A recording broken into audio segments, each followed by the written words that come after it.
I told y'all to stop playing with the boys, man. Told y'all to stop playing. But y'all just wanted to keep talking. Oh, LeBron this. Oh, AD that. Oh, he got to stop. No, get that out of here, man. Come on. Come on. Come on. You know what it's about, baby. You know what it's about. When you see this right here? When you see it? Hold on. What does that say? Wait, wrong way, wrong way. What does that say? Oh, yeah. He had a bad game tonight for the first 3 quarters of the game, and they still lost, man. I got a clip to show y'all. I got a clip to show y'all. You guys are gonna laugh real hard. God, it's the best of 7. It's not the NCAA tournament. You know, it's the first of 4. Yeah. We'll be okay. Trust me. You'll God, be okay? it's the best of Hold on. Let's run back. 7. It's not the NCAA tournament. You know, it's the first of 4. We'll be okay. Trust me. Oh, you saw that, right? I even had the little closed captioning for you guys. Let me tell y'all. We'll be okay. That's the new. We'll be fine in the West. How you feel down 3-0, Mr. Darvingham? I'm gonna be honest with you. You get swept, you lose your job, man. You lose your job, and that's it, man. I mean, at the end of the day, you gotta win a game, especially at home. Come on, you guys were gonna say. I've been hearing all these analysts saying, "Oh, they're gonna bring it back to Denver, 2-2." What happened? Y'all were gonna say they were gonna win Game 1 in Denver. What happened? Y'all said they were gonna win Game 2 in Denver. What happened? And now we're back to Game 3. What happened? It just seems like the Nuggets have to 3-0 a 38-year-old LeBron James and Anthony Davis. Anthony Davis not 38, but you get what I mean. 38-year-old LeBron and Anthony Davis for them to finally be the winners of this series. I'm sorry. This series was over in Game 1, bro. Because we saw them play dominant on their home court. Game 2, let's talk about Game 1. I thought this was over in Game 1. Okay, the simple reason was because we know the Nuggets aren't going to give up a lead like that again, and they didn't. Yeah, they may have been close in Game 2, but even then, like that, they didn't really give it up. The game was closer. The game was way closer. With the Lakers actually, I think having the lead at the half in that second game. The third game, it was pretty much over until the third quarter, where the Lakers made a pretty good run, and they ended up breaking the lead by 1, I think. That's the only time I think they had the lead up until like the first, few points of the game. Other than that, I mean, what are you going to do? Jokic had a bad 3 quarters because of his foul trouble and the lack of him actually making shots. That never happens, believe it or not. And Anthony Davis, he had a 70% field goal percentage and I think like a 50-something. No, 9 for 21. So that'd be like a little bit below 40. But even then, 40 is around 42, around that is around league average. So he's around league average, whatever. And that was them having to guard him with 2 people on him.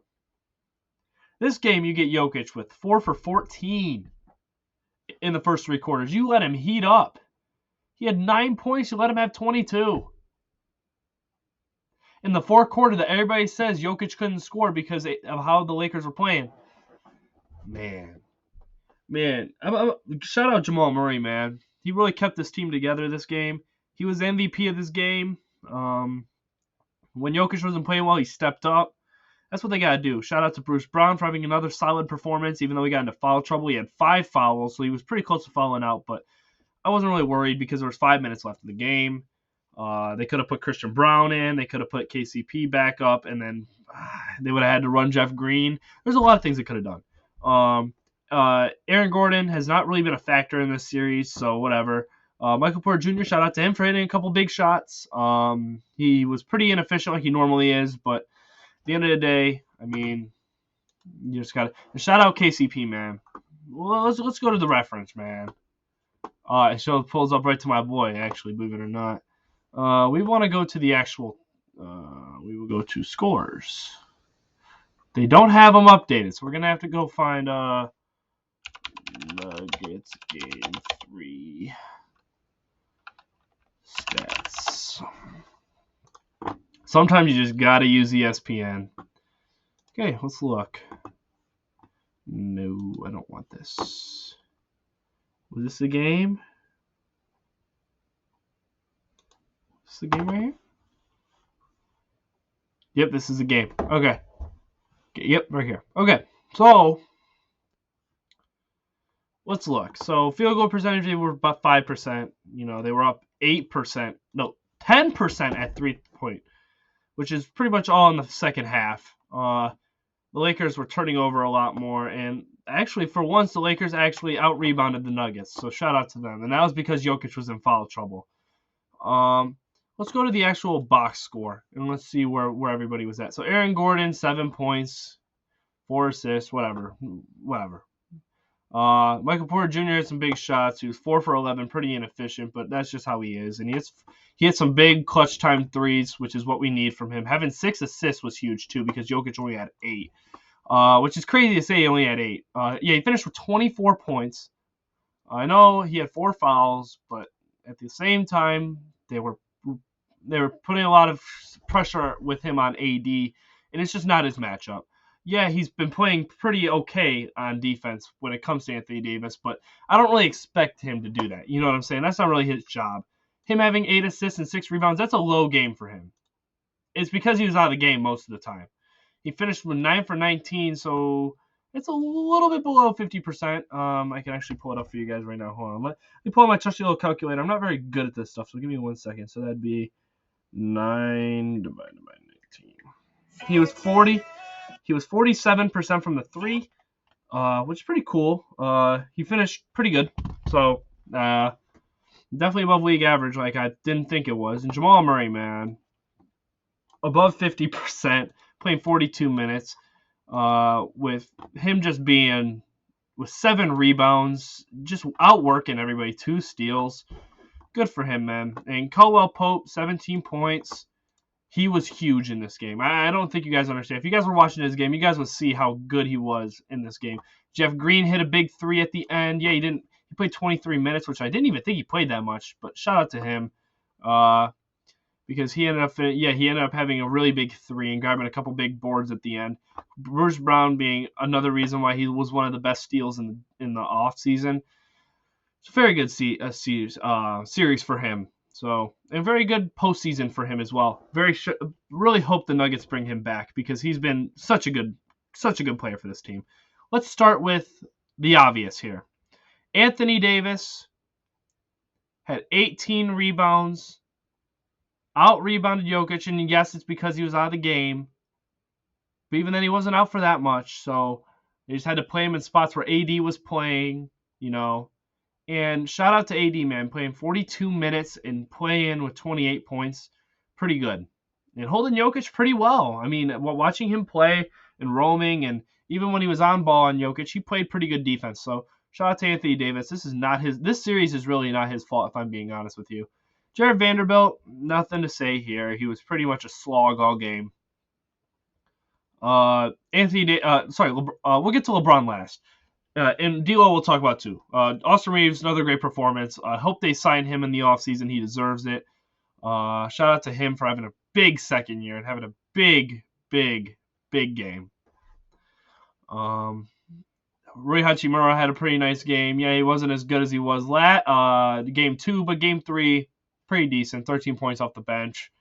And then Troy Brown, they actually put him in the game. They put Tristan Thompson in the game. And then Dennis Schroeder, he fouled out. I mean, he got 3 fouls in the fourth quarter, if I remember correctly, and they were all pretty stupid fouls. So that's not what you need from your guy. And then Tristan Thompson was throwaway minute in the last minute of the game. Him, Troy Brown, Michael Beasley. It was Malik Beasley. Sorry, Malik Beasley, Shaquille Harrison, and Max Christie. They all played 1 minute. And then Lonnie Walker had 9 points. He had, I think, 1 3 that was really nice for them. And not saying all the games weren't, but they were good. He was all right for them, I guess. And then let's go to LeBron James first, because I don't feel like he's the biggest issue, but he is the second or third biggest issue for me, because I'll talk about Baldy in a second. So LeBron James had 23 points, 12 assists, 7 rebounds, 8 for 19 shooting, 3 for 9 from the three. First of all, why are you taking 9 threes in this game? He had a stretch where he hit 2 in a row. Shout out to him. Everybody's saying that he couldn't shoot. He still can't. 3 for 9 is not very good. But regardless, I'm just so not understanding why he did this. I mean, I don't understand why he had to take 9 threes. This is the most on the team by a mile, because the second is D'Lo, and we'll get to him in a second. But he is the biggest reason why this team is losing. Not biggest, second biggest. I'll give him second biggest, because we'll talk about the number one coming up. And then we'll talk about D'Lo real quick. I think you need to understand that D'Lo going minus 12, 1 for 8 from the field, 1 for 6 from 3, 3 points in 20 minutes. That is not the move. Let's go to game 2. We'll go to game 2. We'll go through all of his games, all right? Jamal, I pressed the wrong one. Hold on. It would be this one. All right. Game 2. D'Angelo Russell, 10 points for 3 of 8 shooting, minus 16 plus minus. Now let's go to game 1. Then D'Angelo Russell, 8 points, minus 25, 4 for 11 from 3. This man has 21 points in 3 games. And this was the big thing that you guys wanted me to believe was going to beat Jamal Murray and Nikola Jokic and Michael Malone? You are lying. Lakers fans, you are some of my favorite fans, some of my least favorite fans, because you guys are so hyped for your team, and that's amazing. But the other fact is you guys get hyped about the dumbest shit. Malik Beasley and D'Angelo Russell, yeah, whatever. And Jared Vanderbilt. Well, what are those 3 really doing for you right now? Yeah, Jared Vanderbilt was playing pretty okay defense, but he's such a liability on offense that why are you even having him on the court? Besides maybe to just guard Jokic, but even then you can't hold him. That may work against a guy like Draymond Green or Kevon Looney. That's not working against Jokic. So what's the point of adding him on this team? D'Lo. We're going to Malik Beasley. Malik Beasley has played maybe 5 minutes this entire playoff series. Now let's move on to D'Lo. D'Lo has been horrible. Horrible. If we go back to game 3, right, let's look. They started D'Lo again to bring up the point. But why are they doing this? I swear y'all better start Dennis Schroeder. He didn't have a great game either. Or what you do is you put LeBron's ass at point. You make Reeves the 2. You make... I don't even know why Jared Vanderbilt's in the starting lineup. If you want to go this lineup, I would be fine with Reeves, Schroeder, LeBron, Hachimura, and Davis. Those are the guys you should be starting. Those are the 5 starters. If you want D'Lo to come off your bench, whatever. 6-man, whatever. But even then, he's not doing anything for you. I don't understand why everybody was acting like ice in his veins. No, bro. Cut it out. This is horrible. Now, it'd be pointing that. Whoa. Okay. Regardless, whatever. I can't figure out camera angles. Oh my goodness. This guy right here. Mr. Darvin Ham. Hammerhead Shark is what I feel about this guy right now. And what I mean by Hammerhead Shark is this guy is so prideful. And I heard somebody say this. I don't remember who it was on ESPN. This guy has been so prideful on starting D'Lo. And even in game 2, he had D'Lo in for like 30 plus minutes. But why? He's a big negative. He can't guard anybody, so he gets passed around. Jamal Murray's making him look silly. Why are you playing this guy 35 minutes? Just because he can do this? Oh, guys, no, get that out of here, man. I'm so tired of seeing this from the Lakers because at this point I wanted this to be a series. I'm just waiting for this shit to start. I might even wait for this to end, to be honest with you, because it's about to end before it starts. I give the Lakers game 4 because I just feel like LeBron's going to have a monster performance. He's going to get, and that's another thing I want to talk about before I end this video. The officiating in this game was horrible. They could tell they were kind of on the side of the Lakers. They wanted them to win at home to make it a series. Plus, it's better for the Lakers to win than the Nuggets, even though I feel like that's just a stupid argument because having a small market team garner more fans will grow your market. But regardless, I never understood that. But apparently, to everybody else, the Lakers are good for winning the title or moving to the finals because then that will make everybody watch. Which I guess in a theory it does, but at the same time, you're getting those Denver people watching. You're getting those people that are like, oh, I'm tired of this Lakers and Celtics every year, or whoever it is. Now you're seeing other teams in the finals. You know what I'm saying? A team that's about to make their first finals appearance. Yeah, and this is a spoiler. I don't think the Lakers are beating the Nuggets. They got to win 4 games in a row. I don't think that's happening. So you're about to have a team that's about to make their first final, and you want to that's just silly. I never understood that. But regardless, we're gonna get to Baldy right here, Mr. Hammerhead Shark, guy that doesn't listen to anybody. All right, you are ruining this team. You guys had game 1 in your hands. For whatever reason, you had D'Lo in the game. Game 2 made pretty bad adjustments. Game 3 made pretty bad adjustments. This is the reason why you can't close out games. It's not because of LeBron and AD. You are making bad lineup, bad rotations, bad plays. You're doing everything wrong right now. And I know it's kind of a scapegoat to get the coach out.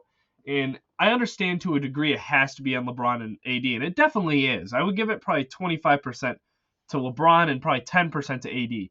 Everybody else, man, D'Lo get another 10% because I don't really expect too much from him. At the same time, you have to because he's this guy that's playing 35 minutes. But he only played 20 in this game, so shout out Darvin Ham for making that adjustment. But why? What is this starting lineup? Reeves, Russell, LeBron, Vanderbilt, Davis. That is not good. Why is Rui Hachimura not starting after game 2? I guess to get a spark plug off your bench, but at the same time, come on now. You know who the starter is. And I think this is a time where we start saying D'Lo is just not him anymore, man. I never really thought he was, but everybody gave me the hype that I just never really understood. And yeah, I know I was supposed to be talking about the Nuggets. They just played really great team basketball. There's really nothing else I can say about that. Jokic didn't have a very good game up until the fourth quarter, and Jamal Murray had a very good game up until the fourth quarter. So, I mean, what else do you want me to say? Jokic is the man. After having a pretty abysmal start, he finished really strong. That's what good players do. Yes, the best player in the world can have a bad game or have a bad start of a game. It's possible, believe it or not. But, I mean, I don't know. I just feel like Darvin Ham over here, man. You about to get the boot, bro. You're done. You're done. I mean, I think it's unfortunate that you've only been a coach for a year, and I feel like you should have another chance. That'd be my thing. But at the end of the day, I mean, I'm not an NBA executive. I'm just the forgotten analyst. So I mean, what y'all want me to do with that information? And shout out everybody. Shout out the Nuggets. Shout out Michael Malone for his great contribution to this team, really getting them back into this game. Really making this. He's the spark plug of that team to me. Him and Bruce Brown. They really just light this team up and make them really want to excel when maybe Jokic, Michael Porter Jr., Jamal Murray aren't playing good. I just think even Aaron Gordon does it too, where they're maybe not the best guys on the team, but they really just impact the game on such a different level. But shout out to the Nuggets, man. I could talk for hours about this, about how they're about to make the finals, and I'm very excited. But I'm not going to do that to y'all. I think you guys get the point. We'll have a Lakers offseason video once they figure out what's going on. I'm probably going to combine that with the Celtics or whoever wins that series, Celtics or Heat. But that video will be coming up as well. Thank you guys for watching, and as always, shout out to Darvin Ham for being wrong, man.